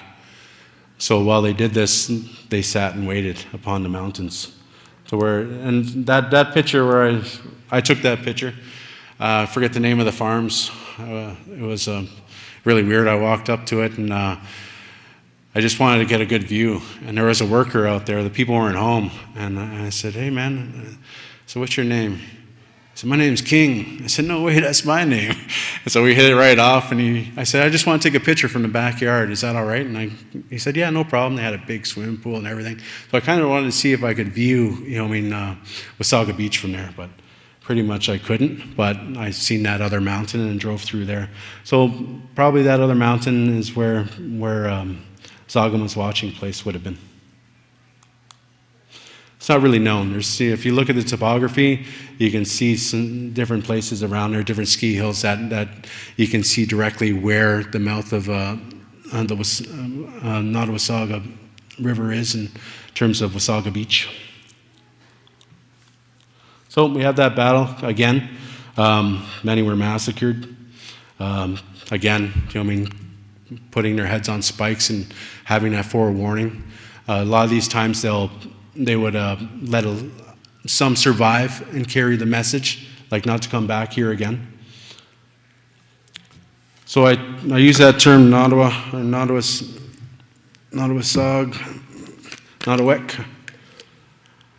And I always was told it was named after a snake. But I looked into many dictionaries and I couldn't find it. It wasn't until last year that I was able to find it in a French Ojibwe dictionary. So again, when you're utilizing French Ojibwe dictionaries, you're putting in French words in Google Translate and trying to figure out what they actually mean too, so it's double the duty. But in Kwok's dictionary, it states that it was a species of large snake that was common to the vicinity of Michilimackinac. And it's also the flesh in which the savages ate, he says. The Algonquins and all Algonquin-speaking nations gave this name to the Iroquois. So that was put in that dictionary that was made in 1886.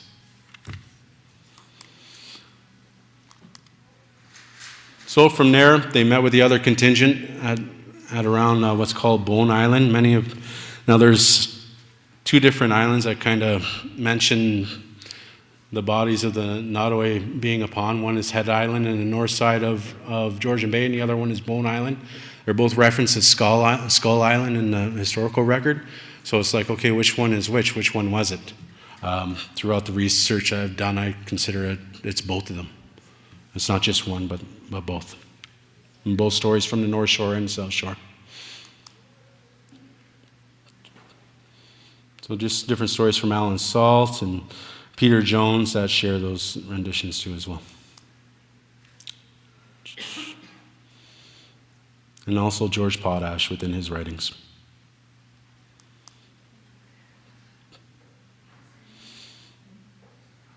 And James White in terms of his large place names published work.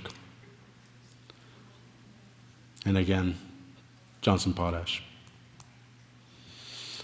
So, again, moving in, we have into the interior through Matchedash Bay to the North River and to Coldwater, and then out through Lake Couchiching.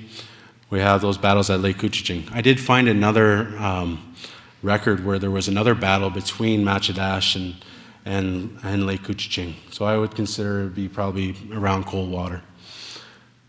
That place was utilized, and archaeological work has been done there to state the fact.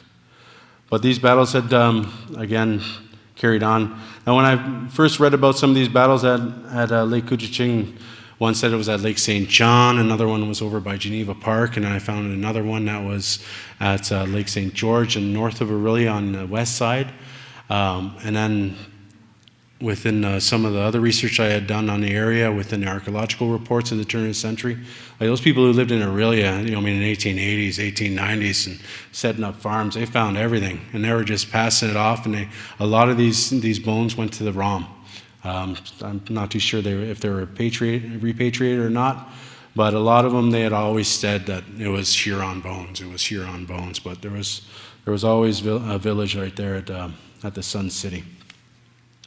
So many of those battles had been recorded right there, and it was also recorded in pictograph at Lake Couch, which had at the time of the early 20th century, it was said to be hit by a bolt of lightning and fell into the lake, and nobody was able to recover it because it was so huge. But Mr. York was able to create a birch bark basket image of it after it had fallen in, and it kind of gives that story of how they're defeated upon Lake Couchiching. And these are some of the different battles that had happened throughout. And I know there's never been a documented source on Balsam Lake, but there was other, archaeological evidence that stated that there was a battle there at some point or another. So they're traveling throughout the Kawarthas and being put on a run, and all their, from their other villages that were there, carrying all the way through right to Rice Lake and going right on. And then at that time, another contingent of Nautowik had went south through this passage right to Lake Ontario. So another division had went south and chased them into Lake Ontario.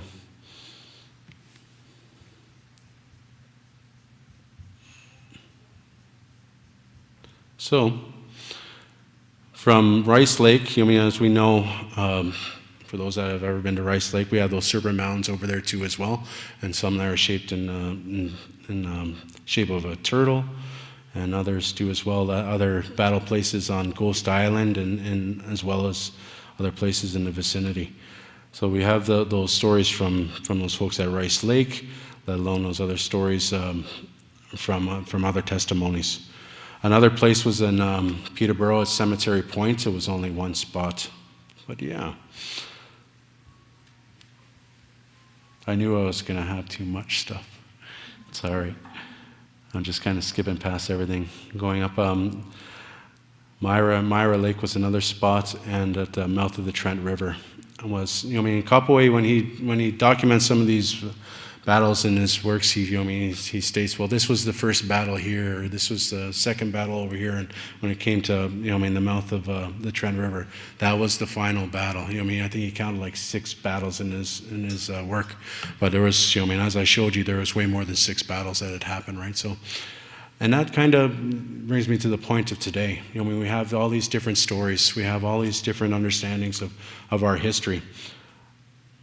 what was to happen if we all were able to create something a little bit more and share all those stories in one repository or one, have many Ojibwe cultural foundations in every territory that we invested in, to where we can still gather these stories and log them and share them, because there's a lot more than what's been published. And with the effects of our communities, we've lost a lot over the years, let alone with the language and how the language ties us to the land and those stories tie us to the land. So within that last battle, we have in the record they say it was the last battle at Burlington Bay, and then they pushed them out. We have this kind of understanding of peace that's to come. And this is what I talked about last year at the RHT treaty gathering, and really brought it up. And yesterday when I stopped through, Brian Charles was there giving his wampum talks again, having a little break on my way. It was nice to hear some of his stories as well. He's a wonderful knowledge keeper who knows so much, and 2 hours doesn't do him justice.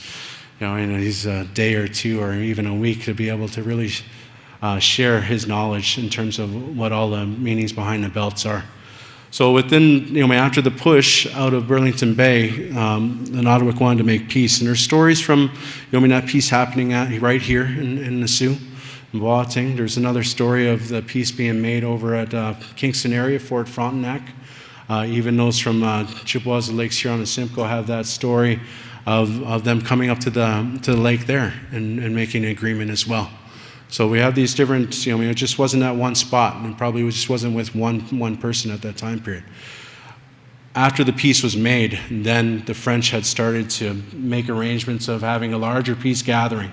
And a lot of them were, kind of hesitant because of the sickness that was going on in Montreal at that time period. Like Kondiaronk didn't want to go because he knew everybody was dying of smallpox.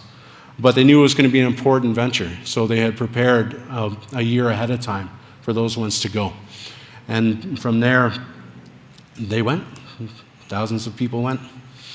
And they had made the peace, and many wampum was given at that time period. Callier did what he could to kind of straighten everything out between Anishinaabe and the Haudenosaunee. But little did they know that, not all of the 5 nations wanted peace. There was a lot of them who didn't care to even want to have peace with the Anishinaabe, wanted to keep warring and wanted to keep on getting what they wanted to get in terms of trade.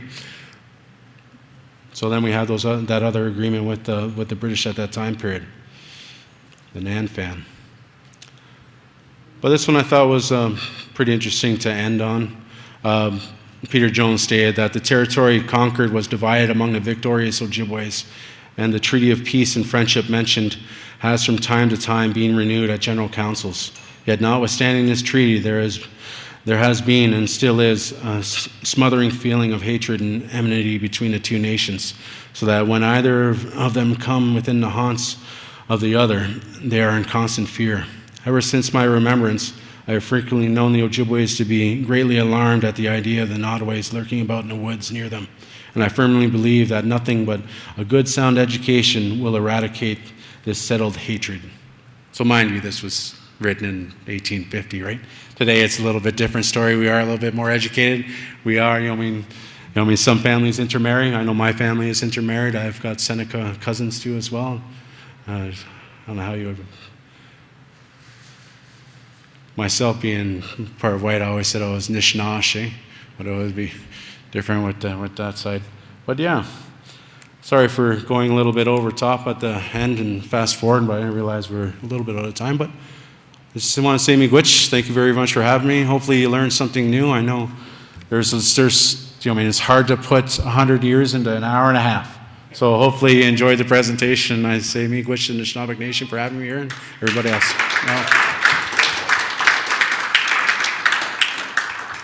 Are there any questions? Quickly, because we've got, okay, there's some mics. I have questions. Hello. Do a mic drop. Yeah, just a question. So we see all these little battles going on, and the main motivation was competition and trade and all that. Was there an overarching Iroquois policy that sort of fueled this, or was it just various bands of Iroquois reaching out? Like, It seems like within their individual groups, I mean, they had made separate policies, right? Going through the different battles and what had happened. Like I said, some were just 20, some were 50, some were 100, some were 1,500. Sometimes it'll just say Mohawk, sometimes it'll say Mohawk and Seneca. I've never come across a document where it said like all 5 nations were involved, but then again, you had those adoptees too as well. So it would seem like through ceremony and what they had done through their traditions is integrate their policies of what they had wanted to do at that particular time and where they were going, right? Whether it was to replenish numbers, whether it was to get more furs. Nothing within the record I have found though, but you're always finding stuff within the record. There's so much. It's hard for one person to go through, or 2 or 3 or 5. Yeah, I have a few questions. So one of my first question is, when you make reference to Lake Champlain at the very beginning, I'm wondering, is there an original name that you've come across? I looked for it actually. I tried to find it for this presentation because I don't, that's one thing I've done with my research is try to, help out with those place names and try to, reconstitute that in some way or another. And within Lake Champlain, I couldn't find anything. We talked with some of those knowledge keepers down in Six Nations. Perhaps they have a name, or even, on the other side of the border too as well. Yeah. But I'll continue to look, yeah. No, but I did try though. Yeah, well, because it was almost one of the only ones that had an English or French name. a French name. Yeah, and then I was wondering that in terms of the introduction of these wars, did your research identify whether the way of fighting a war previously included death? Because my understanding was that it was more about humiliation, and using those clubs and fighting your enemy back and humiliating them in a way that they left, and you were able to either maintain or take over the area before there was guns. Yeah, that's with the 5 Nations. They had done that a lot. To where they with their captures that they didn't kill and they brought back to their own villages. They would, they would have that procedure of adoption, so to speak, whereas some of them were meant to and made to run the gauntlet, and for those ones that would step up and adopt them and say no more. This one is going to be part of my house, kind of thing. With the Anishinaabeg, even with some of the stories that we read, where it was stated that they used just their bugamagan or what have you, right? They did have guns. There's other stories where they were able to get rifles, whether it was from the French or other French traders, how often they were used, and whether they had a keg of powder is unknown, but they weren't without guns. I know that for a fact. They might not have a lot, like in terms of the Iroquois, who got 400 pristine Dutch rifles right off the hop in 1840s, and that's how they were able to do a lot of what they were doing, right? But it carried on, right? Mm-hmm. And then just at work I was challenged with doing a 7-generation history for myself, and each staff member was given that, and so the line that I went down ended at Jawanang.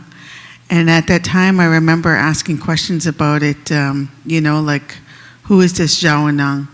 And one of the references that came back was he was likely Shawnee and, came from the south. So, I guess that's, the more we talk about these things, the more interconnected we understand ourselves. And then I was wondering that in terms of the photos that you've had and the research that you've done, have you been able to identify your peacemakers, and then the photos that I see are men who wear what do you call these again? The headdresses? The headdresses, and that I understood the ones who were peacemakers didn't wear headdresses, that they wore turbans. And so I was just wondering if you've come across that kind of research.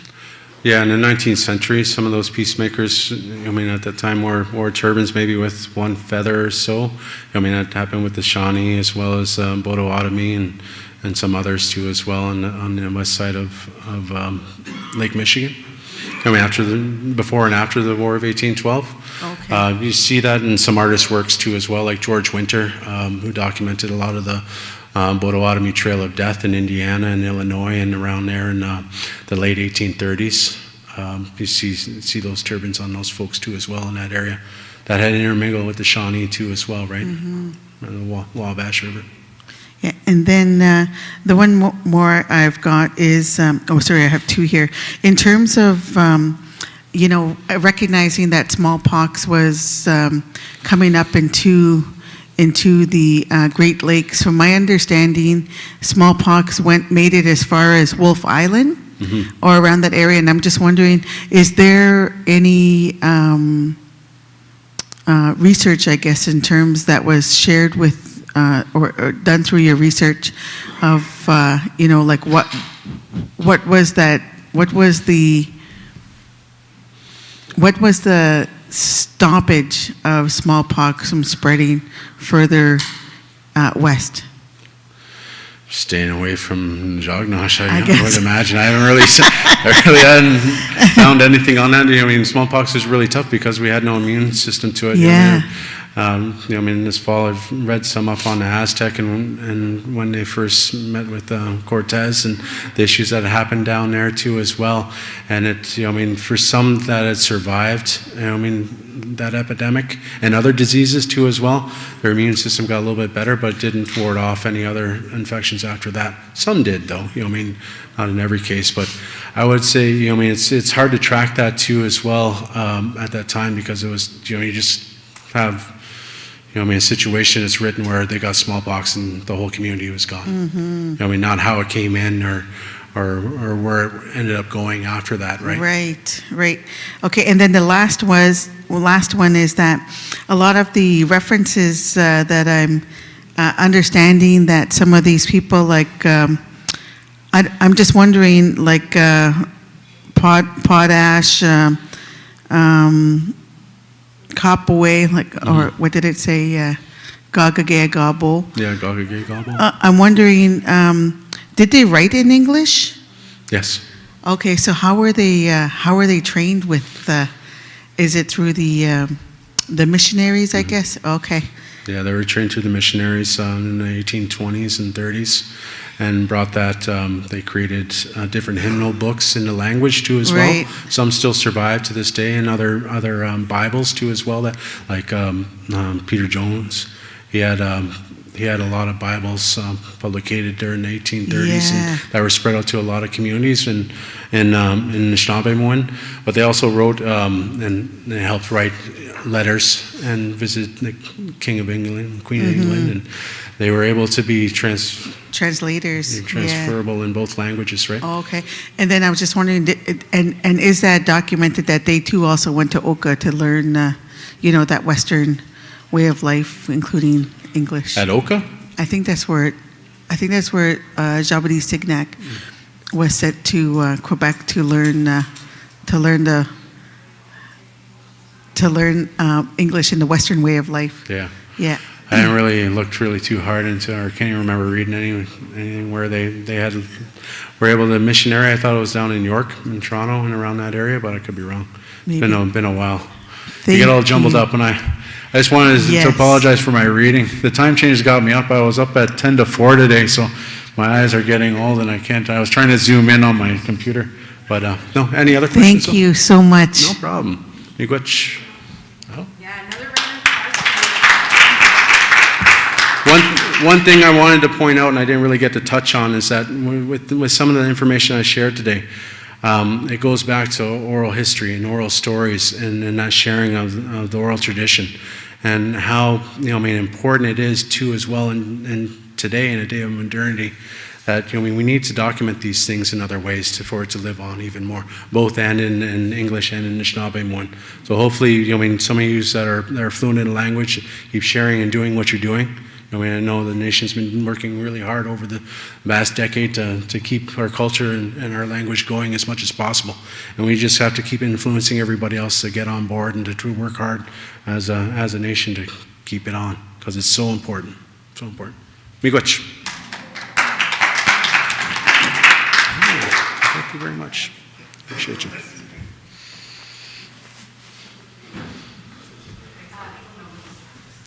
Bedtime.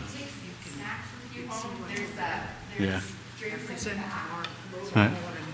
Yeah, I know, because I was like, I didn't know where to punch the clicker. I'm like, do I go over there? Do I go over there? Do I go over there? Very confused. I know, like, when you present something and it takes 5 minutes to present,